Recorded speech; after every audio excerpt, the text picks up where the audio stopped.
Bediuzzaman, a luminary of his times. A person is, to a large extent, the product of his times. The golden ages of mankind produced great men who became their sources of pride. On the other hand, there are men who are great despite the darkness of the ages in which they appeared. It would not be wrong to call them the luminaries of their times. Bediuzzaman was just such a luminary. He illumined both his own times and will illumine times to come. Bediuzzaman's light appears to us as a brilliant radiance in a dark sky. When Socrates, Descartes, Weber, Farabi, and Ghazali were living, the light of knowledge and wisdom was shining at its brightest. Bediuzzaman, however, was a lone star. His light was brilliant, but all the more so because during that dark night when he was shining, there was no other luminary to show the way. Now we shall go outside to gaze at that luminous lone star. We see that at the end of his life, he tells those who wish to visit him, "Read the Risale-i Nur, and there you will find me." So then, to get to know him, we shall set out on a journey through the pages of the Risale-i Nur. First, we turn the pages of his biography, and there we find him as Molla Said. Though scarcely more than a child, he has proved his brilliance and is teaching people who have previously taught others. Then we see him declaring with utter certainty that he shall prove to all the world that the Quran contains the remedies for the ills afflicting both East and West. He diagnoses the three grievous sicknesses afflicting the Islamic world: ignorance, poverty, and conflict, and prescribes education, industry, and unity. He addresses thousands in the Umayyad Mosque in Damascus and urges further cures: hope, the banishing of despair, truthfulness and honesty, love, mutual consultation, and brotherhood. Next, we turn to his work called Munazarat, Debates. Here he is teaching the tribesmen of Eastern Anatolia about freedom. He tells them, "I can live without bread, but not without freedom." He explains to them that despotism and bigotry have no place in religion. On another occasion, he shares his bread with the ants in recognition of their diligent cooperation and republicanism. Returning to Bediuzzaman's biography, we follow him to Istanbul. He is presenting his project for a university in Eastern Anatolia at the court of Sultan Abdul Hamid. He is explaining the necessity of the joint teaching of the religious and the modern sciences. On the door of the hostel where he's staying, he hangs a notice saying, "Here all problems are solved, all questions are answered, but none are asked." He seems to be challenging the entire world.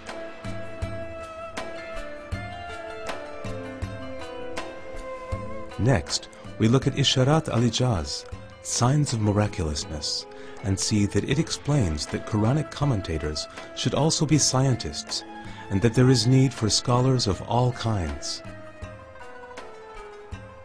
For at the present time, no single person can explicate the Quran. Quranic commentaries should be written by a committee of scholars, each a specialist in several branches of knowledge. Isharat al-Ijaz takes us to the battlefield. Bediuzzaman is now commanding a militia force, composing his Quranic commentary in the trenches and on horseback while defending his country.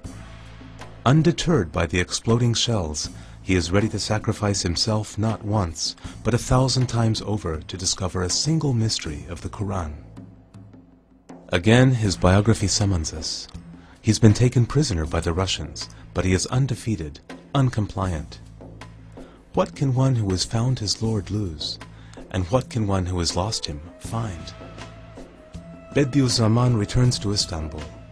He witnesses the collapse of the Ottoman Empire and the birth of the Turkish Republic.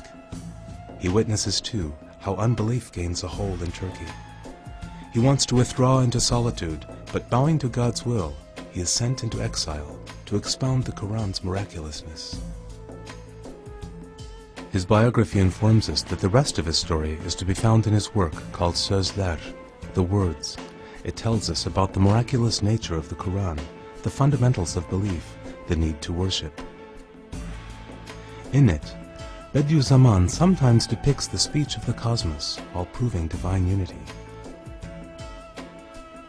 Sometimes he describes the seasons while proving the resurrection of the dead.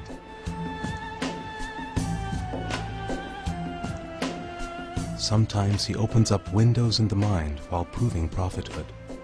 Then we examine what he has to say about humanity in the letters he writes to his students at the time. He tells them about the spirit of community, love, and the importance of serving the cause of faith, of reading and study, and of patience. We find Bediuzzaman among the pages of Mektubat, the letters, while seeking remedies for other ailments. Here he dispels the doubts modernity has given rise to in believing hearts. He cites hundreds of evidences of Muhammad's prophethood, convincing both heart and mind.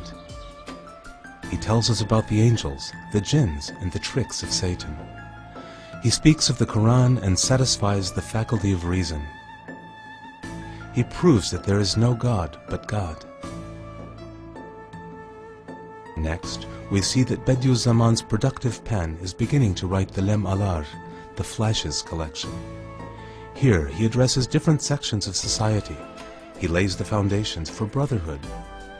He offers instruction to the sick, the elderly, youth, children, and to women.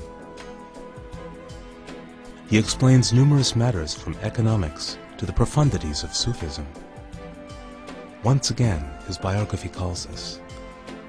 Its pages now tell us about his exile, followed in turn by arrests, imprisonment, poisonings, and torment.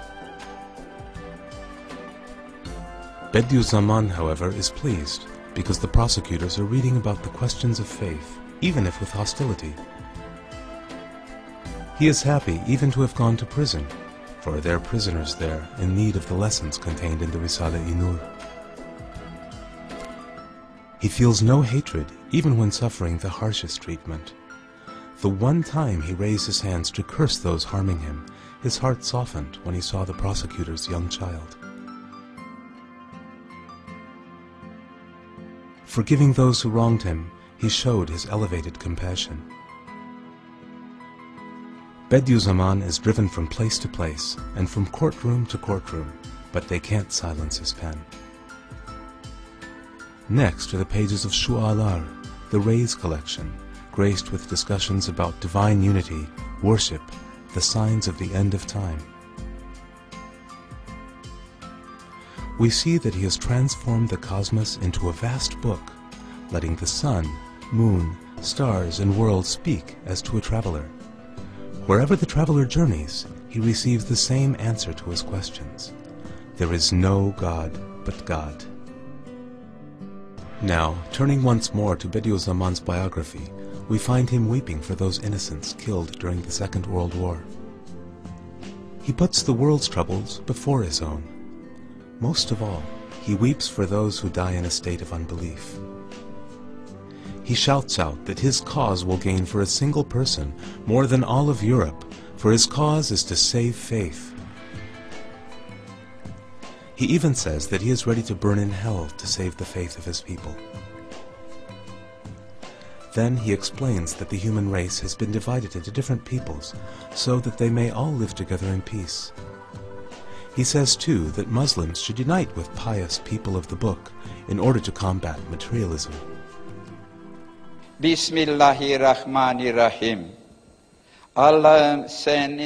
In the name of God, the merciful, the compassionate. O my God, I beseech thee through thy names. O God, most merciful, all compassionate, all-knowing, clement, one of might, all-wise, pre-eternally existent, ever-enduring, most generous. Glory be unto thee, thou art without partner or fault. There is no God but thee. Mercy, mercy, deliver us from hellfire. O Lord of lords, O answerer of prayer, O preserver of good deeds, O most lofty in degree, O bestower of blessings, O forgiver of sins, O repulsor of afflictions, O hearer of sounds, O granter of requests, O knower of things secret and hidden, glory be unto thee. Thou art without partner or fault. There is no God but thee. Mercy, mercy, deliver us from hellfire. O God, O most merciful, O compassionate, O most forgiving, O acceptor of thanks, I beseech thee, through the beautiful names thou recountest about thyself, and thy elevated attributes, and all thy words, that thou forgivest me, and my parents, and my master Said Nursi, and the students of the Risale Nur, and all believing men and women, and Muslim men and women, the living from among them, and the dead. As we travel through the pages of the Risale-i Nur, we witness Bediuzzaman's greatness, and, wondering whether other people have recognized it as well, we turn our gaze to the outside world. There we see that since his death in 1960, his works have been translated into more than 40 languages. Hundreds of books have been written about the Risale-i Nur. Hundreds of conferences have been held to discuss it and his life, and thousands of articles have been written. Institutions have been founded in the West in the name of this great thinker. We are happy indeed that this lone star has not escaped the notice of the world, and thus we conclude our imaginary journey. As we approach its end, there is something we would like to say to you who have followed it. Bediuzzaman was a luminary, and what you have watched here was an invitation to behold him. But you will find his true luminosity if you travel yourself through the pages of the Risale-i Nur.